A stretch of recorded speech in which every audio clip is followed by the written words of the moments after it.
Assalamualaikum warahmatullahi wabarakatuh. InsyaAllah pada sesi penerangan bagi projek kumpulan kami, kumpulan 1, bagi subjek Sirah Nabawiyah. Okey, untuk kumpulan kami mendapat tajuk Fasa Kelahiran dan Asuhan Awal Nabi Muhammad SAW tahun 570 Masihi, 576 Masihi. Antara topik ataupun subtopik yang dibincangkan dalam fasa kelahiran, yang pertama adalah nasab Nabi, suasana masyarakat Arab dan juga tahun gajah.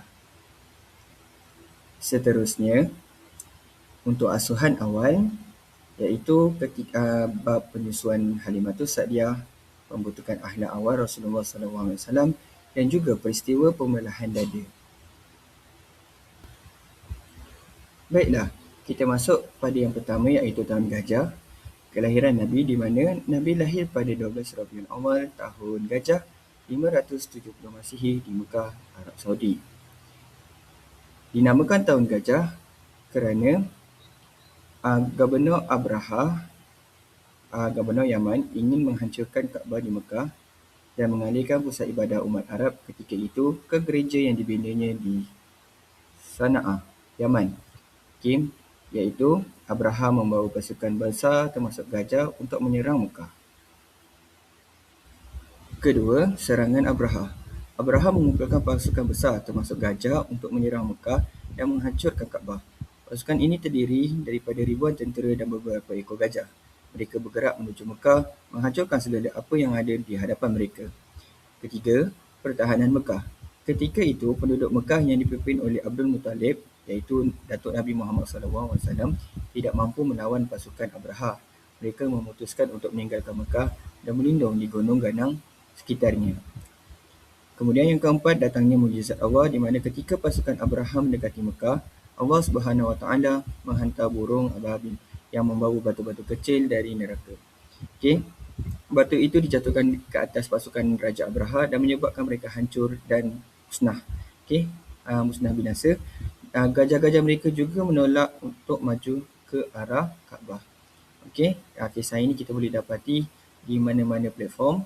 Untuk projek kali ini, kami letakkan infografik yang kami buat, yang kami bina di AnyFlip. So, boleh tekan link AnyFlip yang disediakan di deskripsi video YouTube yang ada di bawah.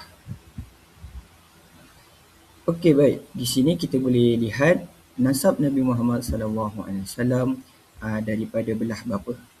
Di mana bermula salah silahnya daripada Qusay, turun kepada Abdul Manaf, turun kepada Hashim, kemudian turun kepada Abdul Muttalib.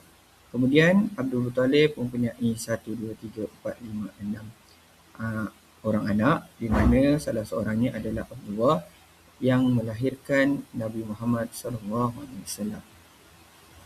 Seterusnya, kita lihat pula nasab Nabi Muhammad SAW daripada sebelah ibu, di mana bermula daripada Kilab, kemudian turun kepada Qusay, kemudian turun kepada daripada Kilab turun kepada Zuhrah, kemudian Abdul Manaf, kemudian turun kepada Wahab, kemudian kepada Aminah dan seterusnya Nabi Muhammad SAW. Kita masuk kepada perkara yang ketiga iaitu suasana masyarakat Arab ketika kelahiran baginda. Kita tengok yang pertama, akidah masyarakat. Kebanyakan masyarakat Arab menyembah berhala. Mereka menjadikan berhala perantara untuk mendekatkan diri kepada Allah. Antara berhala yang terkenal ketika itu iaitu Lata, Uzza dan juga Manat. Akidah mereka bercampur dengan khurafat dan kepercayaan yang karut. Kedua, akhlak dan moral mereka. Akhlak masyarakat ketika itu sangat rosak, rendah, dengan mengamalkan pembunuhan bayi perempuan kerana dianggap membawa aib. Kemudian meminum arak, berjudi dan berzinah menjadi perkara biasa. Kemudian penindasan terhadap golongan yang lemah seperti wanita, anak yatim dan juga hamba. Ketiga, sosial dan juga masyarakat. Hidup berpuak-puak, asabiah dan berasaskan asabiah iaitu fanatik kabilah. Kemudian berlakunya peperangan sering walaupun ia adalah perkara yang kecil. Kemudian undang-undang berdasarkan kekuatan dan bukannya keadilan. Manakala ekonomi Aktiviti utama ketika itu adalah perdagangan dan juga perjanakan, di mana di dalamnya berlaku penipuan dalam jual beli dan juga riba, manakala golongan kaya menindas golongan yang miskin. Kelima, ilmu pengetahuan. Masyarakat Arab berada dalam kegelapan akidah dan juga akhlak. Maka kelahiran Nabi Muhammad SAW menjadi satu rahmat dan sinar perubahan kepada umat manusia. Baginda diutus untuk membimbing manusia kepada akidah yang benar dan akhlak mulia. Kita masuk kepada isu yang keempat, iaitu fasa asuhan awal Nabi Muhammad SAW, iaitu penyusuan Halimatul As-Sa'diyah. Selepas baginda dilahirkan, baginda disusukan oleh ibunya Aminah selama beberapa hari. Seterusnya, baginda disusukan oleh Suwaibah Islamiyah, merupakan hamba perempuan yang dimiliki oleh Abu Lahab, dan telah menyusukan Hamzah dan juga Abu Salamah untuk tempoh yang sementara. Kemudian setelah sampai suatu tempoh di mana untuk meneruskan proses penyusuan, maka telah berjumpa dengan Halimatul Sa'diyah. Nabi Muhammad SAW dihantar ke perkampungan Bani Sa'ad untuk dibesarkan dalam suasana yang lebih sihat dan fasih dalam berbahasa Arab. Antara kesan kelebihan perkampungan Bani Sa'ad ialah yang pertama, dapat membina tubuh badan yang sihat dan kuat. Kedua, mendapat persekitaran yang baik untuk perkembangan bahasa. Dan yang ketiga, hidup dalam suasana desa yang lebih bersih daripada pengaruh kota jahiliah. Jika kita lihat pada muka surat yang isu yang keempat yang seterusnya, saya letakkan di sini kisah bagaimana Halimatul Sa'diyah boleh menjadi ibu susu kepada Nabi Muhammad SAW. So, para penonton dalam video ni boleh tekan link di deskripsi untuk dapatkan kisah yang penuh yang kami telah lakukan, yang kami telah tulis dalam projek kami di link Anyflip yang disediakan di bawah. Baiklah, kita teruskan kepada subtopik yang kelima, iaitu peristiwa pembelahan dada Rasulullah SAW. Di mana pada suatu ketika Nabi Muhammad SAW masih kecil, sekitar usia 4 tahun, baginda tinggal bersama ibu susunya, iaitu Halimatul Sa'diyah, di perkampungan Bani Sa'ad. Pada suatu hari, baginda sedang bermain dengan kanak-kanak lain di kawasan lapang seperti kebiasaan seorang kanak-kanak. Tiba-tiba malaikat Jibril datang bersama satu malaikat yang lain, lalu membaringkan Nabi Muhammad SAW dengan penuh kelembutan. Selepas itu, dada baginda dibelah tanpa menyebabkan sebarang kesakitan, sebagai tanda kekuasaan dan kehendak Allah SWT. Jantung baginda dikeluarkan, kemudian malaikat Jibril mengeluarkan segumpal darah hitam daripadanya. Kemudian malaikat Jibril menjelaskan bahawa segumpal darah itu merupakan bahagian yang menjadi tempat gangguan syaitan, lalu ia dibuang. Seterusnya, jantung baginda dibersihkan dengan air zam-zam dan diisi dengan iman serta hikmah sebagai penyucian jiwa. Setelah selesai, jantung dimasukkan semula dan dada baginda ditutup kembali seperti sedia kala tanpa meninggalkan sebarang kesan luka. Kanak-kanak yang menyaksikan kejadian itu berasa ketakutan, lalu berlari memberitahu kepada Halimatul Sa'diyah. Halimatul Sa'diyah berasa bimbang akan keselamatan baginda, lalu segera menghantar Nabi Muhammad pulang kepada ibunya Aminah binti Wahab. Kemudian peristiwa pembelahan dada ini menunjukkan bahawa Allah SWT telah menyucikan dan memelihara Rasulnya sejak kecil sebagai persediaan untuk mengikut amanah kerasulan. Baik.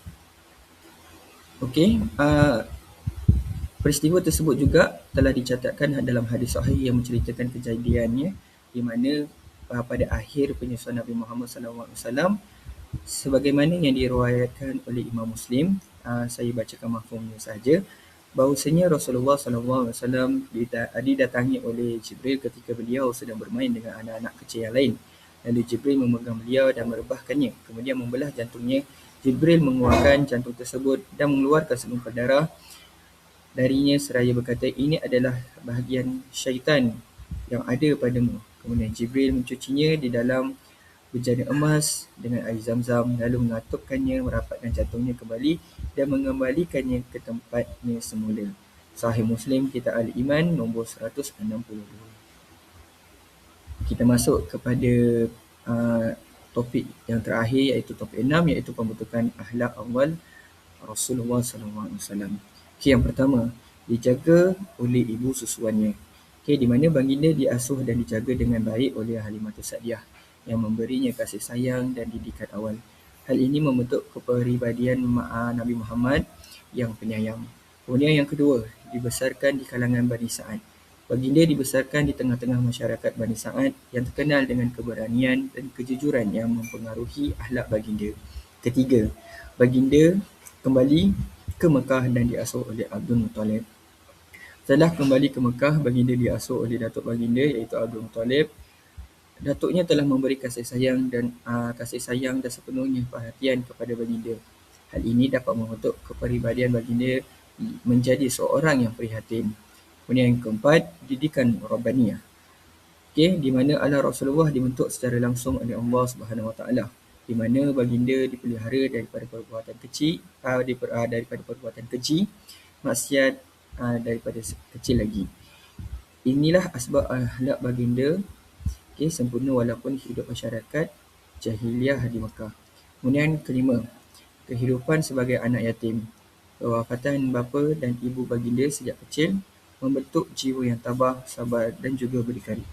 Baginda merasai kesusahan hidup, lalu lahir sifat kasih sayang terhadap golongan yang lemah dan juga yang tertindas. Kemudian yang keenam, pengalaman hidup dan pergaulan masyarakat di mana baginda bekerja sebagai pengembala dan peniaga. Banyak bergaul dengan pelbagai lapisan masyarakat.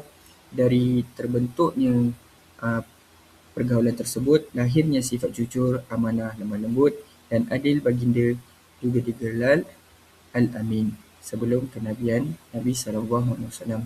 Itu sahaja untuk penerangan buku ataupun infografik yang kami laksanakan, yang kami buat, yang kami bina.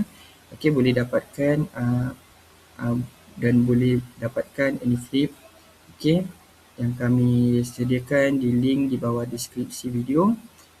Untuk bacaan yang lebih lanjut. Sekian itu sahaja daripada kumpulan kami. Terima kasih.